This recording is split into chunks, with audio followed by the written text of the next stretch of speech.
I think it was Tuesday. I was talking to Father Jerry, and he asked me to do the homily today. And I don't think he realized what he had done. As I grew up about 20 miles from Plymouth, and reflecting on that, and the other thing is he's lost his voice, so it was probably good that he did it. But growing up, and you run into it here. If you grew up in Baltimore, you know everything there is about Baltimore and what happened. And in your early life, in your grade school, in your early education, growing up in Massachusetts, you learn about the Pilgrims and how they came and how they stepped on Plymouth Rock and how they created a community and how wonderful it was, and the Thanksgiving is so beautiful. But later on, when you start learning about the story, you understand why they were thankful. The Pilgrims arrived in 1620, November of 1620. Not a good time to arrive in New England when you have absolutely no place to stay and nothing to do. Winters are bad now. They were much worse back there. And indeed, over the winter, they lost almost half the people that had come with them on the Mayflower. Most of them had died of disease, and they were having a hard time finding food. The one good thing they had, and this is something that we need to be appreciative of, is the Indians, or the natives, how welcoming they were to the pilgrims. And it turns out that a few of them spoke a little bit of English, because apparently traders had stopped on the New England coast and traded somewhat with the natives, and some of them, and one of them, and I'll get into him a little later, spoke English extremely well. And so they welcomed them, and they helped them as much as they could, but obviously it wasn't enough to save the other, I think, 53 people that died on the way. But one of them, and this is one again, this is another problem that Father didn't understand, his name was Squanto. And I grew up in a little peninsula outside of, just between Boston and Quincy, and the name of our peninsula was Squantum, named after Squanto. Now, Squanto has an interesting history because he was apparently captured by Spanish traders and taken to Spain to be sold into slavery.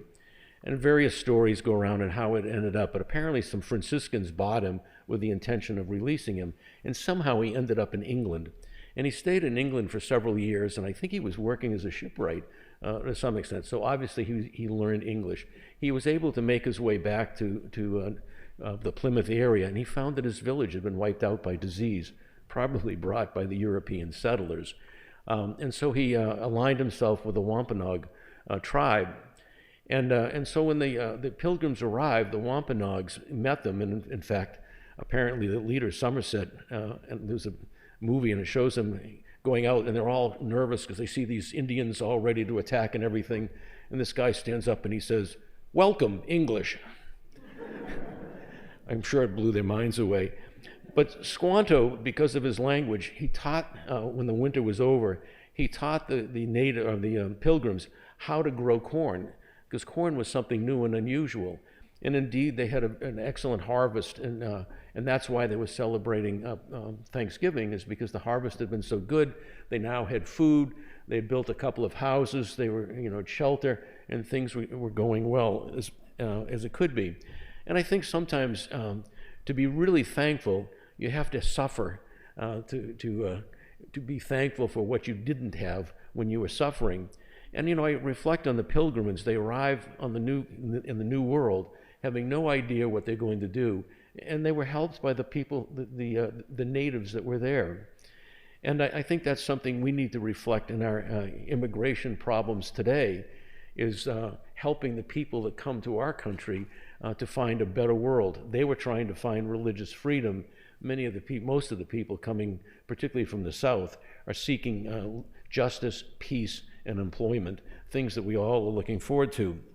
But in looking at the concept of Thanksgiving, I kind of think of it as three different things. It's the act, the realization of the act, and then the response to the act. And to understand that, I'm going to tell you another personal story, and that is it's kind of interesting. Around 1995, it was Advent, I went to a confession, and the priest that I went to was the Father Dick Higgins.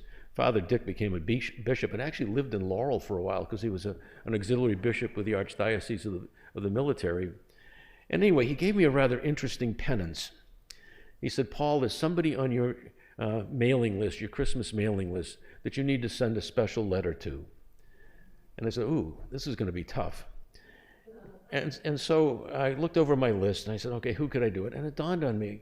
I said there was a couple that had been very helpful to me when I was in high school, and not because of high school, but I wanted to learn to ski. And Mr. and Mrs. Weber and their son Bart skied, and so they invited me to join them. And then for the next 4 years, Mr. and Mrs. Weber took Bart, me, and another fellow, Dave, skiing 3 to 4 times a month during the wintertime, and occasionally on a weekend we'd go to some place like Mount Snow or something like that. And that's how I learned to ski, and I realized I had never really thanked them for what they had done. So I wrote them the letter, and I wrote them thanking them, for it. And a year later, sometime later, I was home, and my mother said, "What did you write to the Webers?" And I said, "What do you mean?" He said, "They caught me, and they just were thanking me so much for the letter you sent." And so I told them that what had happened. But I think the idea is there's so many things that happen to us that we don't realize that we really need to be thankful for. People that help us. I mean, I'm sure if you take the time, there's a teacher when you went to school that probably helped you and guided you and gave you something. And you never really thanked them. Sometimes you did. Sometimes you realized it. A lot of times you don't realize it until years later. And you say, wow, if it hadn't been for so-and-so, I may not even be here at the time. So you have to realize the act. And then the second thing is try and do something about it. I was fortunate in getting a penance to write a letter in Thanksgiving to somebody that really deserved it. And then I look back at how many other people. And then the other thing is to thank God for the goodness we have in this earth. The Pilgrims had a harvest. They learned a new how to raise a new fruit or new vegetable. I don't know, is corn a vegetable? Yeah, I think it is. Anyway, to raise it, and they had food to eat. But they knew starvation. They knew hunger. And when they started being able to eat well, they were thankful for what they did, and they were thanking God for that help. And we look at the beauty of our country and the crops that we can grow and the food that we can produce. We need to be thankful for these things, and we need to thank God for it. And a lot of times when I still ski, and I love it in the mountains, and I just look at the mountains and I say, oh God, thank you for the beauty of this land. Thank you for the beauty. I've done that at places like the Grand Canyon and some other things when I just marvel at God's creation. So I think on Thanksgiving, we need to reflect on times when things weren't so good, give thanks to God for helping us through those times, and also to thank God for the beauty of our land. And it's also, we need to take good care of it so it'll be there for our children and our grandchildren and our great-great-grandchildren, etc.